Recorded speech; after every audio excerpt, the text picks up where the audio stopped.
Olá, meu nome é Josi, eu sou professora de matemática e vim ajudar você a entender um pouco melhor essa disciplina tão maravilhosa. Vamos estudar?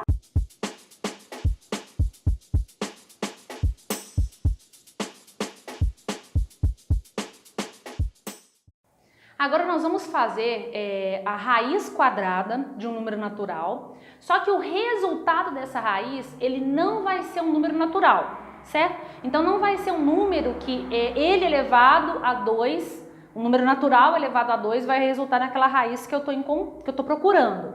Então aqui nós vamos, nesse primeiro momento, nós vamos descobrir entre quais números naturais está a raiz que eu estou procurando e mais para frente nós vamos discutir o valor dessa raiz, esse número que vai pertencer ao conjunto dos decimais, qual é esse número que resulta naquela raiz. Nesse primeiro momento, novamente, nós vamos apenas encontrar entre quais números está a minha raiz, tá? Vamos para o nosso exemplo para ficar mais claro. Vamos determinar entre quais números naturais as seguintes raízes quadradas estão. Então, eu tenho aqui a raiz de 20 e a raiz de 32. Retomando a ideia de raiz quadrada, eu teria que pensar o seguinte, 20, raiz de 20. Que número elevado a 2 resulta em 20? Já sabemos que no conjunto dos naturais isso não existe esse número. 32 da mesma forma. Não existe um número natural que elevado a 2 resulta em 32. Então, o que a gente vai ter que fazer é encontrar essa aproximação. A gente vai pegar e verificar entre quais números estão essa raiz. Então, vamos lá primeiro para a raiz de 20. Então, o processo que a gente vai fazer é o seguinte. Então, aqui está a raiz de 20. Eu preciso encontrar o seguinte. Eu vou encontrar dois números. Um antes e o outro depois do 20, que eu sei que tem raiz quadrada pertencente ao conjunto dos naturais. Então, olha só, qual é o número imediatamente anterior ao 20 que tem raiz exata dentro dos números naturais? Nesse caso vai ser o 16. 16 é menor que 20 e 16 tem raiz exata. Qual é o número que vem logo após o 20 que eu sei também que tem raiz exata dele? Nesse caso, 25. 25 é maior que 20 e 25 tem raiz exata. Então, sem sombra de dúvidas, a raiz do número 20 é um número entre a raiz de 16 e entre a raiz de 25.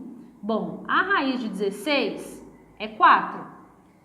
A raiz de 25 é 5. Então, sem sombra de dúvidas, a raiz de 20 é um número entre 4 e 5.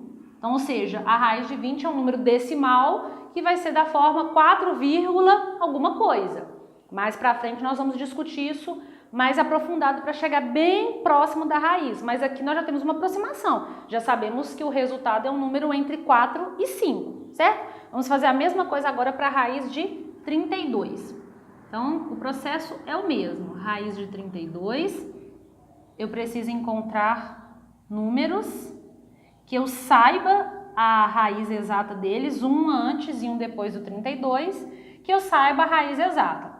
Antes do 32, eu tenho o número 25, que eu sei que tem raiz exata.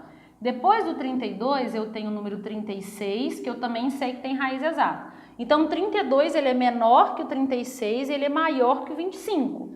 Então, sem sombra de dúvidas, a raiz do número 32, o resultado dela está entre a raiz de 25, que é 5, e está entre a raiz de 36, que é 6. Então, sem sombra de dúvidas, a raiz de 32 é um número entre 5 e 6. De novo, é um número decimal que vai ser da forma 5, alguma coisa.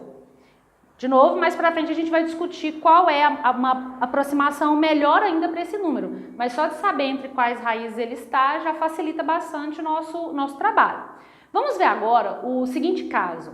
Existem algumas raízes, principalmente quando começa a ficar um número muito grande, que não necessariamente a gente vai saber de cabeça qual é o valor dessa raiz. Eu fiz para você uma tabelinha, né, com as raízes de 1 até 100. Aí a gente já consegue memorizar, são algumas raízes está geralmente dentro daquela tabuada, né, que a gente memoriza nas séries iniciais. Então são números mais fáceis de você identificar qual é a raiz exata dele. Só que quanto maior esse número vai ficando um pouco mais difícil você tentar pensar de cabeça qual é o número que elevado a 2 resulta naquela raiz que você está procurando. Então tem um procedimento, né, um processo que a gente pode fazer para encontrar o valor dessa raiz, e é o que eu vou mostrar nesse exemplo. Então vamos lá. Calcular o valor das seguintes raízes. Esse aqui eu vou fazer dessa forma, utilizando esse processo, que é a ideia de fatoração. Então a gente vai fatorar o número 225. Fatorando o número 225, a gente vai conseguir encontrar a raiz dele. Então vamos lá. 225 a gente pode dividir aqui por 5, vai ficar 45, divide por 5 novamente, 9, agora eu vou dividir por 3, 3, dividindo por 3, 1. Então aqui eu fatorei o número 225 e obtive aqui os seguintes números: 5 elevado a 2 e aqui 3 elevado a 2. Bom, já sabemos que a raiz de um número é o número natural que de um número natural, né? O número natural que elevado ao expoente 2 resulta no número em questão. Aqui observe que eu fiz isso, ó, eu tenho 5 elevado a 2 e tenho 3 elevado a 2. Então o resultado da raiz de 225 vai ser o produto entre esses dois números. Então eu vou fazer 5 vezes 3, 15. Então a raiz de 225 é 15, ou seja, 15 elevado à potência 2 resulta em 225. O 144, você vai fazer o mesmo procedimento, é a mesma ideia, e você vai encontrar, nesse caso, a raiz 12. O 169, ele é um pouco diferente, no sentido de, se você tentar fazer essa fatoração, você vai ver que como resultado, ele só tem como divisor o número 1, né? Só que o número 1 não entra aqui pra gente, mas ele tem como divisor aqui o número 13. Então você vai dividir por 13 duas vezes, e 13 é um número primo. Então, ou seja, já nesse caso o resultado da raiz já sai direto, o número 13, tudo bem? Então a raiz de 169 é 13, porque 13 elevado à potência 2 resulta em 169. Gostou do vídeo? Gostou da aula? Então se inscreva no canal, compartilha, envie esse vídeo para aquele seu colega que precisa dar um pouco mais de matemática. Até a próxima aula!